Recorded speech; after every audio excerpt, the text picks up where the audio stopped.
নমস্কার বন্ধুরা, welcome to cricket and football hub. তো বন্ধুরা, এই ভিডিওতে তোমাদের মধ্যে বেশ কয়েকটা গুরুত্বপূর্ণ আপডেট নিয়ে আলোচনা করার আছে, সেহেতু এই ভিডিওটা একটু না স্কিপ করে তোমাদের পুরোটা দেখার অনুরোধ থাকলো। আর তোমরা যারা আমাদের এই চ্যানেলে প্রথমবার এসেছো তারা কিন্তু অবশ্যই ভিডিওতে লাইক দিয়ে চ্যানেলটা সাবস্ক্রাইব করে রেখো, কারণ তুমি কিন্তু এখানে তোমাদের প্রিয় দলের সমস্ত রকম খেলার খবর সবার আগে পেয়ে যাবে। তো চলো আর দেরি না করে আজকের ভিডিওর মেইন টপিকগুলো নিয়ে আলোচনা শুরু করা যাক। সো ফার্স্ট অফ অল, যদি আইএসএল এর বিষয় নিয়ে কথা বলা যায়, তো তোমাদের এর আগেই জানিয়ে দিয়েছিলাম লোকসভায় যতক্ষণ না পর্যন্ত স্পোর্টস বিল পাস হচ্ছে ততক্ষণ পর্যন্ত আইএসএল এর ভবিষ্যৎ নিয়ে কোনো রকম নিশ্চয়তা মিলবে না। কারণ এই স্পোর্টস বিলকে কেন্দ্র করেই বা স্পোর্টস বিলটা সম্পন্ন হলেই তারপর কিন্তু সুপ্রিম কোর্টে এআইএফএফ এর বিষয়ে শুনানি জানানো হবে।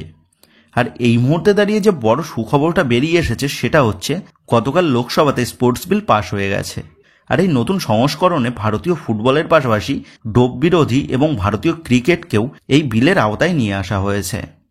আর গতকাল যেহেতু এই বিলটা পাস হয়ে গেছে, সেহেতু এবার কিন্তু সুপ্রিম কোর্টের তরফ থেকে তাদের চূড়ান্ত রায় জানাতে আর কোনো সমস্যাই রইল না।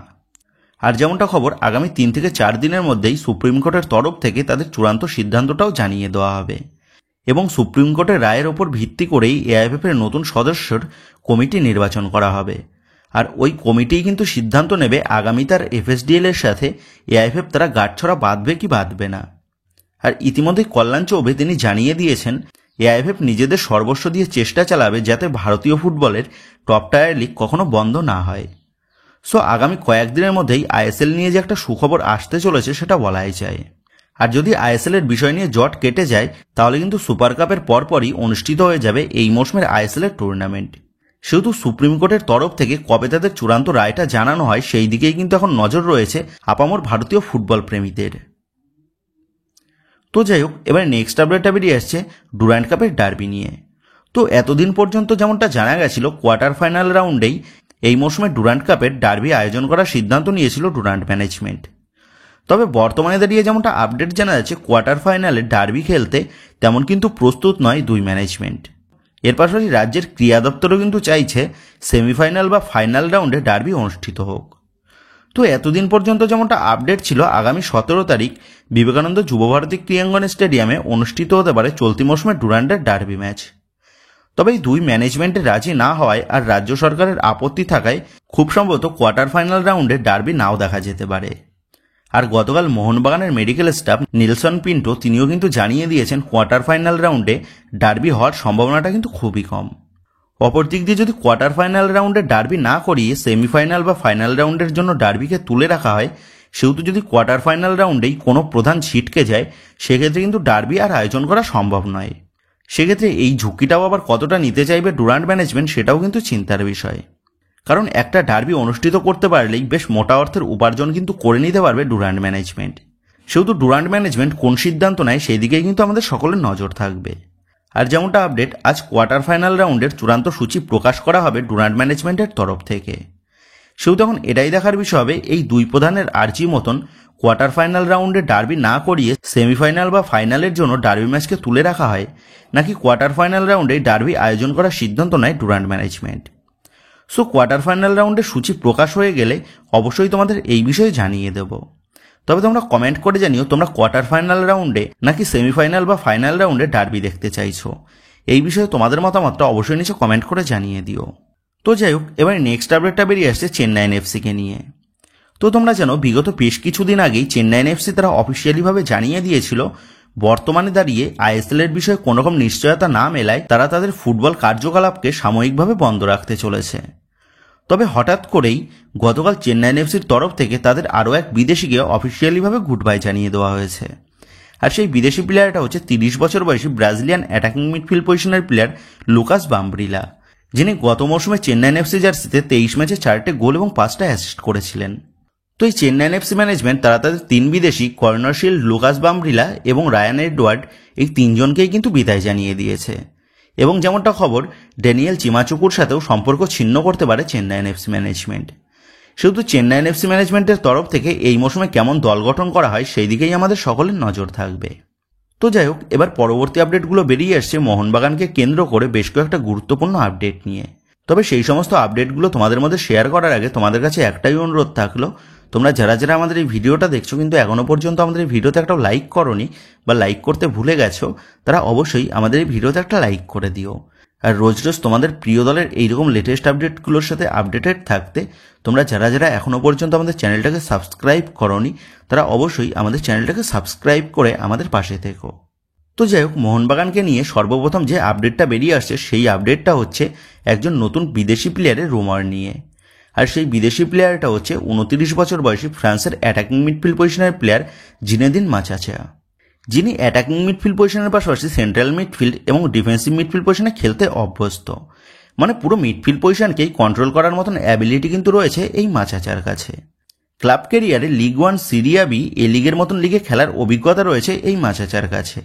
এ লিগের ক্লাব মেলবোর্ন ভিটোরিতে, মানে যেখানে মোহনবাগান দলের প্রাক্তন বিদেশি ডিফেন্ডার ব্র্যান্ডন হ্যামিল খেলছে, তো সেই মেলবোর্ন ভিটোরিতে তিনি 2 মৌসুম কাটিয়েছেন, যেখানে মেলবোর্ন ভিটোরি দলের হয়ে 64টা ম্যাচে 14টা গোল এবং 14টা অ্যাসিস্ট রয়েছে তার খাতায়। তো এই মাচাচা সে কিন্তু বেশ কোয়ালিটির একজন প্লেয়ার। আর গতকাল থেকে বেশ কিছু জায়গায় রুমার ছড়ানো হচ্ছে এই জিনেদিন মাচাচার সাথে নাকি একটা লিঙ্ক আপ হয়েছে মোহনবাগানের। আর এই বিষয়টার সত্যতা কতটা সেটা জানার জন্য তোমরা অনেকেই আমাদের সোশ্যাল মিডিয়া পেজে SMS করেছো। আর এই বিষয় নিয়ে আমি খোঁজখবর নিয়ে যেমনটা জানতে পেরেছি, বাগান ম্যানেজমেন্টের তরফ থেকে এই মাচাচার সাথে কিন্তু কোনোরকমই লিঙ্ক আপ হয়নি। ইভেন মোহনবাগান ম্যানেজমেন্ট তারা কিন্তু নতুন কোনো বিদেশির ডিলে কোনোরকম মুভ করছে না ISL এর বিষয়ে জটিলতা না কাটার জন্য। তবে এই মাচাচাকে যদি মোহনবাগান ম্যানেজমেন্ট দলে নিতে পারত, তাহলে তিনি কিন্তু গ্রেগ স্টুয়ার্টের লাইক টু লাইক রিপ্লেসমেন্ট হতো। তবে যেমনটা খবর, এই মাচাচার কাছে অন্য কোনো বড় এক ক্লাবের তরফ থেকে একটা লোভনীয় প্রস্তাব এসেছে। আর সেই কারণেই সেই 2 মৌসুম মেলবোর্ন ভিটোরিতে কাটিয়ে তিনি মেলবোর্ন ভিটোরির সাথে নিজের সম্পর্কটা ছিন্ন করেছেন। তবে মাচাচাকে কিন্তু কোনোরকমই অফার করা হয়নি মোহনবাগান ম্যানেজমেন্টের তরফ থেকে।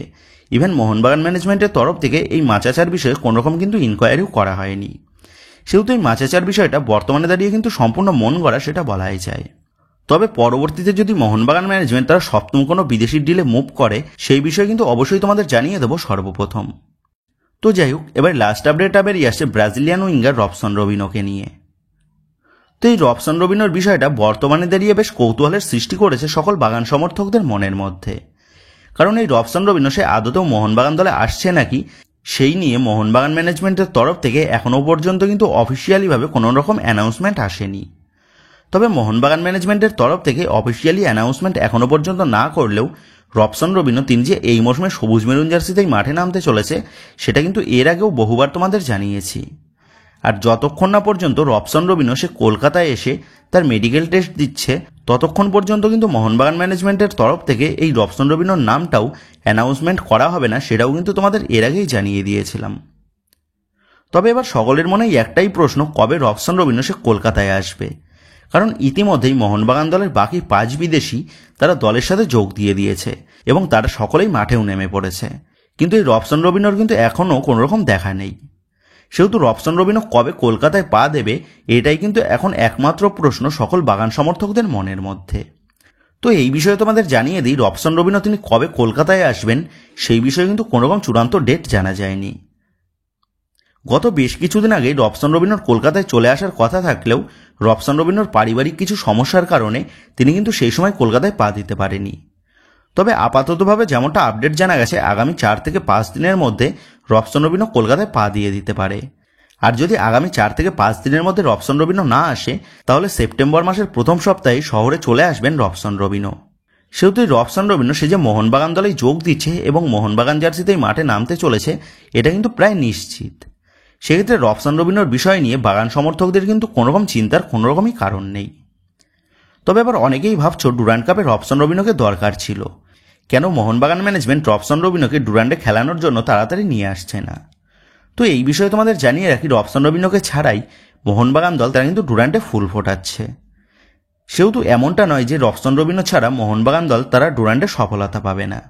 সেহেতু মোহনবাগান দল তারা গত কয়েক ম্যাচে ডুরান্ড কাপে যে লেভেলের পারফরমেন্স করেছে, তাতে এটা বলাই যায় মোহনবাগান দল তারা কিন্তু এই মৌসুমে ডুরান্ড চ্যাম্পিয়ন হওয়ার জন্য অন্যতম প্রধান দাবিদার, তাতে সে ডুরান্ড কাপে রবসন রবিনো মাঠে নামুক বা না নামুক।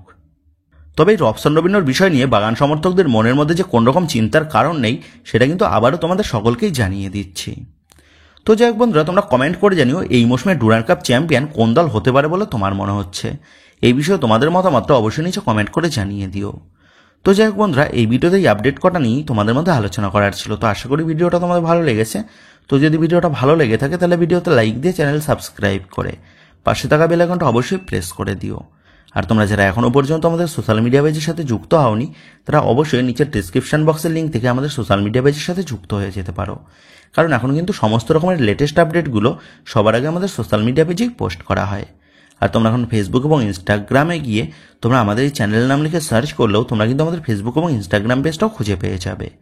সেক্ষেত্রে তোমার প্রিয় দলের সমস্ত রকম লেটেস্ট আপডেট সবার আগে জানার জন্য এবং আমার সাথে সরাসরি যে কোনো বিষয়ে কথা বলার জন্য তোমরা অবশ্যই মনে করো আমাদের সোশ্যাল মিডিয়া পেজের সাথে যুক্ত হয়ে যেও। তো বন্ধুরা, এই ভিডিওটা এটুকুই ছিল। তো আসি বন্ধুরা, দেখা হচ্ছে পরের ভিডিওতে।